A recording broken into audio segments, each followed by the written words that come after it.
Кешқұрым беліне қоян қырғауылын байлаған әлмен ауылға кірді. Үйі ауылдың ортасында болатын. Күні бойы аңшылықтың қызығына түсіп, біршама жер ұзап кеткенін өзі де байқамаған болу керек. Әйтеуір ауылға жеткенше әбден сілесі қатты. Оның үстіне олжасы да аз емес еді. Арқасындағы қоржынын есепке алмағанда беліндегі оқшантайына да атқан олжасын салбырап байлап алған. Ауылға кірер тұста ойнап жүрген балалар аңшылықтан келе жатқан әлменнің алдынан жүгірді. Көздің жауын алатын, құйрығы ұзын, қып-қызыл қырғауыл мен жүні үлпілдеген қоянды қызықтап, соңына ілесті. Шу-шу еткен қара сирақтың аңдығаны, қырғауылдың құйрығы. Қалай қолға түсірсек деп әлменнің соңынан қалмайды. Ол да біліп келеді, әйтсе де тоқтап, құйрығын жұлып бергенге мұршасы жоқ. Үйге қалай жетсем деген бір-ақ мақсаты бар. Ақыры тоқтамағанына болмады, шуылдаған өңкей жүгірмек тобығына дейін салбырап келе жатқан қырғауылдың құйрығын тартқылап мазасын алды. Бұлай бір тоға жігіт болғанымен қыз балығы да бар. Кейде дандайсып, мақтанып кететін де мінезі жоқ емес.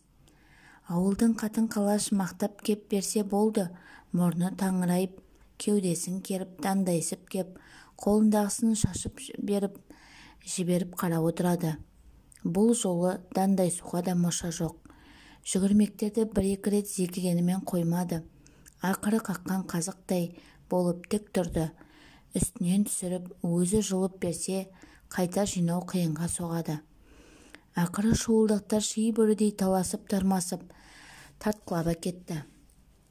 Оларға не керек? Ойын болса болды. Қауырсынның басына қорғасын құйып, аспанға атады да, болмаса малақайдың төбесіне қадап, ойынның түбін түсірсе, жетіп жатыр. Жұлып әкететіні дұрыс болды ма, біраз жеңілдеп қалғандай. Аяғын алшаң басып, үйіне таяу қалғанда алдынан сымпыңдап жеңгесінің бірі шықты. «О, аңшы қайным, қазан майлансын» деді. Онсыз да теңселіп әзер келе жатқан әлмен қайнысы сөзбен түйреп тұрған жеңгесіне шамданып қалды. «Тәй-тәйрі, сен секілді жерік қатынға берер олжам жоқ. Өткенде атқан құсымның бәрін берем деп мылтығым тимей қалды. Әйелдің жерік асын беру керек екен. Бірақ сенің жолың ауыр, сондықтан аулақ жүр» деп күңк ете қалды. Әшейінде ауылдың бар өсегімен жаңалығын теріп жүретін, аяғын аузы жылдам Қалдыгүл жеңгесі қарап тұрсын ба? «Тәйт болса тәйт, менің жолым жеп-жеңіл, өзіңнен көр. Мылтығың тимесе менен емес. Өзің дәретіңді дұрыс алмағанмын болмаса, түнімен жынды суға сылқия тойып, мастығың тарқамай құсатуға шыққан шығарсың» деп төпелеп жіберді. «Әй, бұл желекпеге сөз берсең болды. Сүйреңдеген аузынан не бір сөз қарша борайды» деп алға қарай жүріп кетті. Қалдыгүл де қарап қалсын ба, аузына келген не бір сөзді боратып, сыбап жатыр. Құлағына ілген әлмен жоқ, үйге жетсем болды деп кетіп қалды. Үйіне келгені сол еді. Қашадан арқаланып кіре алмай жатқан әкелерінің алдынан қос құлыны Алдияр мен Молдияр жүгіріп шықты. Онсыз да аяғын әзер басып келе жатқан әкесінің мойнына асылып еркелеп жатыр. Әке жүрегі қос құлыны дегенде езіліп шыға келетін бесенеден белгілі емес пе? Бар шаршағаны басылып, маңдайларынан иіскеп жатыр. Отау құрғанына біраз жыл болған. Көп жыл жеңешеміз көтере алмай, жаратқаннан сұрап жүріп екі ұлды дүниеге әкелген еді. Енді қайтсын, Алланың берген қос асығы тәтті болмағанда. Ат жалын тартып мінетін жасқа жетіп қалған, үй шаруасына да мұқият, әкелерінің сенімді көмекшісі. Сауыт болып аңшылықтан келген әкелерінің олжасын орын-орнына осы Алдияр мен Молдияр орналастырады. Құйрық жүні жоқ қораздарды қайдан атқан деп бір-біріне әңгіме етіп жатыр. Ал жеңешеміз әлменнің ас суын дайындап жүріп, бұрқ-бұрқ етіп сөйлеп жүр. әбден құс етін тазалаудан қажыған болу керек. Түнеу күні де бір ауылға жететін құс пен аңды толтырып тастаған. Оның бәрі жеңешемнің бейнеті. Әлмен осы аңшылығыңды қойсаңшы, онсыз да ет деген толып тұр. Оның барлығын састып қайтесің. Көрші қолаңда жалықты. Сенің аңшы екеніңді бәрі біледі. Құралайды көзге атқан мергендігіңді кімге дәлелдемексің? Күн құрғатпай аңшылыққа кетесің де отырасың. Аңның киесі ұрып жүрмесін, бізді қойшы. Мына екі ұлыңды ойласаңшы. Бұғанасы қатпаған екі ұлға тимесе жарар еді деп сөйлей берді. Әй қатын, болды жетер енді. Үндемеген сайын өршіп барасың ғой. Аң құста ешқандай кие жоқ. Бұл менің бойыма берілген үлкен қасиет. Аңшылық атаның дәстүрі, мен оған берікпін деп тыйып тастады. Бел шешіп, аяқ суытып дастархан басына отырды. Ішіп жерін үстел басына әкелсе де, отанасының ашуы әлі басылмапты. Жаймен шай құйып отырып әңгімені тағы бастады. Әлмен, аңшылық ата дәстүр екені рас. Бірақ олар сен секілді үсті-үстіне қырып жойған жоқ. Бір оғың далаға бос кетпейтінін бүкіл ауыл біледі. Осы аңшылықты қойшы. Онсыз да басқа кәсіп бар ғой.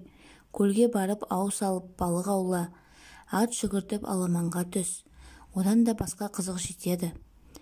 Маған жөнсіз аңға шыққаның ұнамайды.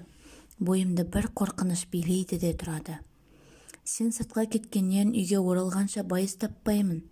Бір бәлеге ұрынып қалмаса болды деп. Саған деген өтінішім сол. Ең болмаса екі ұлыңды аяшы деп. Көзінен жасы домалап түсті. Әй Күлғайша, бұл менің бала күнне серік етіп келе жатқан ермегім. Менің әкем де, оның атасы да аты шыққан аңшы болған. Мыңғырған мал, қап-қап ақша емес, маған қалған мұра осы. Енді бұл сөзіңді естімейтін болайын дейді. Бүгін ұйқыңнан шошындың ба, әлде сол аяғыңмен тұрдың ба? Құлақ етімді жеп біттің ғой тегі, деп Әлмен қабағын шытты. Ақыры Әлмен өз дегенінен қайтпады. Сол баяғы тірлігі қолы қалт етсе болды мылтығын асынып, тау-тасты кезіп, ұшқан құс, жүгірген аңды құлатпай қайтпайтын болды. Ауыл аймақ Әлменнің сұр мерген екенін жақсы білетіні рас. Тіпті бірге аңшылыққа барған ауыл азаматтары Әлменді жыр қылып айтып қайтады. Таңдай қағып тамсанатындар да көп. Кешкісін апақ-сапақ уақытта көрші Қорабай келді. Әлмен, бір тамаша жерді көріп келдім. Қаз үйрегі көлге сыймай шулап жатыр. Бір-екі рет атып едім, оғым тимеді. Ертең соған барсақ қалай деді. Әлменде әзер отырған, саятшылық десе делебезі қосып, ішкен асын жерге қояды. Барсақ барайық, ол үшін ерте күн шықпай көл басына жету керек деді. Оның жарасы жеңіл. Менің айқаса атым лезде апарады деп лепірді көршісі.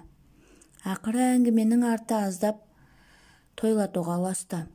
Қызыңқырап алған екеуі аңшылықтың әңгімесін көпіртіп, бір-біріне дес бермей қызыл кеңірдек болды.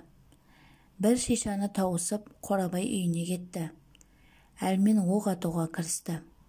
Ыңылдап отырып оқшантайдағы атылған оқтарды қайта жаңартып, ертеңгі саятшылыққа дайындады. Мұны көрген Күлғайша тағы да қыңқ ете қалды. Сен тағы кетіп барасың ба? Осы әсетіңді қашан қоясың? Ең болмаса бір маусым мылтық атпасаң болмай ма осы? Ана екі баланың түрі анау, ыстығы көтеріліп, дерт жабысты ма сылқ түсіп төсектен тұрмай жатыр. Ең болмаса екі ұл тұрғанша қоя тұршы деді. Сен қайта бастадың ба? Ол екі ұлға ешқандай дерт жабысқан жоқ. Әшейін суықтап қалған ғой. Қағынды жоқ. Менің қаным емес пе? Маған тартса ертең-ақ шауып кетеді деп лепірді. Іштегі ащы судың буы мен аңшылық десе арқасы қозатын қыз балығы тағы бар. Күлғайшаның сөзін құлағына да ілмеді. Ерте мен Қорабай екеуі айқасқа айқасқаға мініп көлге тартты. Күн ұясынан көтеріле қойған жоқ. Көлге дейін біраз жер бар. Бірақ әңгіменің бағыты құс ату. Бұрынғы атқандар қазір қалай ату керек деп ақылдасып та келеді. Қорабайдың әдеті бар. Қасындағы адамын мақтап отырып уысына құлатып алатын. Бермеймін деген затыңды Қорабай мақтаса олды қолтығыңа қыстырып жібересің. Майпаздап отырып әлменді де қопаңдатып келеді. Арқасы қозып, менен әлі бір құс құтылып көрген жоқ деп асырып жіберді. Өстіп бір-бірін қолпаштап отырып көлге де жетті. Қырда тұрған ескі ағаш қайықты суға түсіріп болғанша таң қылаң бере бастады. Күн ұясынан көтерілген сәт тамаша, қызарып атқан күннің арайы көлдің бетін құлпыртып жіберді. Жуасып жатқан көл суымен араласып кете барған күн нұры көлді ал-қызыл түске бояп, тылсым табиғаттың құпиясын ақтарып салғандай болды. Өстіп бірі еске кесіп, екіншісі күннің нұрымен бірге ал-қызыл көлдің бетін көзбен шолып айдынға қарай бет алды. Дәл осы сәтте қырдан көлге қарай екі аққу сыңқыл қағып ұшты.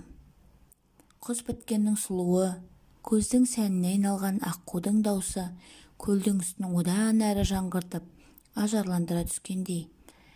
Әшейінде әдемілікті көз ілмейтін Қорабай пақ шіркін, әлмен ана екі аққуды қарашы. Қып-қызыл күнмен қанаттары шағылысып, көлге қарай ұшып келе жатқан. Әдемі көрінеді. Құстың сұлуы аққу екені бекерге айтпаса керек деді. Бағанағы арқалы әңгімеден әлі арыла қопаңдап тұрған әлмен басын көтеріп, жақындап қалған аққуды көрді. Осы сәтте Қорабайға, мына екі аққуды атайын ба? Өтін алсақ екеумізге де жетеді. Сенің де менің де балаларым әлі жас. Суық тиіп тұмауратқан кезде осы аққудың өтін ішкізсе, бойдағы суықты қуып шығады деді. Сол кезде шошып кеткен Қорабай, қой әлмен, аққуды атқан несі? Сұлулықтың белгісі болған оның үстіне қазақ аққуды киелі санаған, атпашы деді. Ой, сенде оның қай бір киесі бар дейсің? Аққудың бар қасиеті сұлулығында, әйтпесе нағыз жыртқыштың өзі. Қасында басқа құсқа маза бермей балапанын қырып жұмыртқасын жаратын нағыз тәкаппар.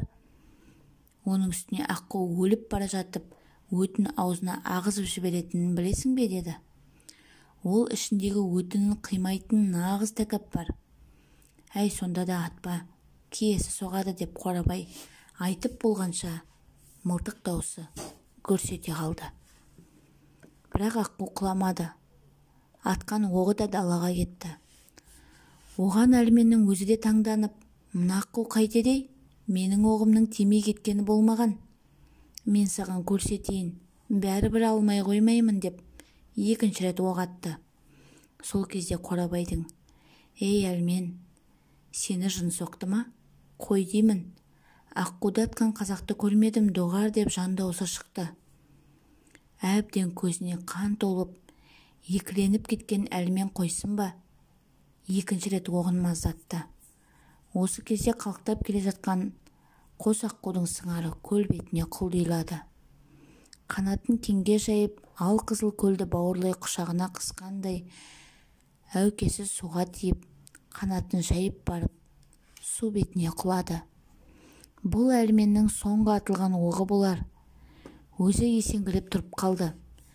Көл бетін бауырлай құлаған аққудың екі қанатының астынан Алдияр мен Молдиярдың бейнесі көрінді. Мұны екеуі де анық байқады. Есеңгіреп қалған әлмен қолындағы мылтығын қайықтың ернеуіне бір соғып, қайықтан қарғып, қырға қарай жанталасты. Талай жыл жолдасы болған қандауыз мылтық ортасынан опарылып, құндағы суға кетті. Майырылып ұңғысы қайықта қалды. Қорабай көлдегі аққуға қарап ұзақ отырды. Сыңарынан айырылып, жалғыз аққу төбені бір айналды да, саңқ етіп даусын шығарып биікке қалықтап кетті. Екі өкпесін қолына алып ауылға қарай жүгіріп жеткен әлменде ес қалмады.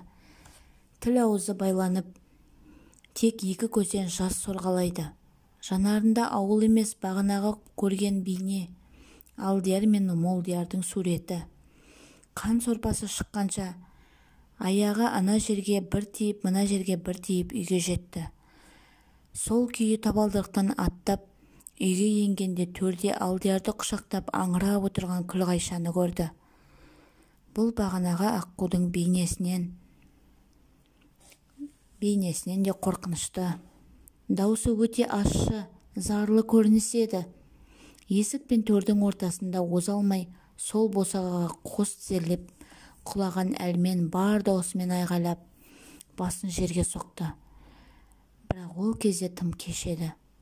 Ыстық пен суықты бірге өткізген Күлғайшаның сөзін тыңдамады.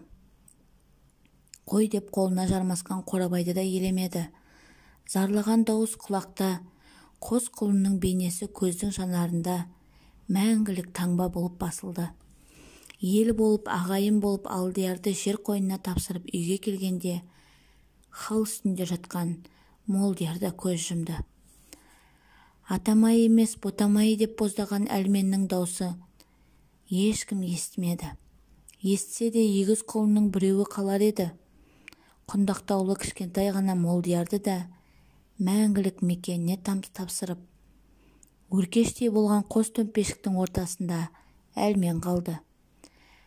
Қабірден қайтқан ағайынның аққудың киесі соқты деген сөзді жиі қайталап келе жатты.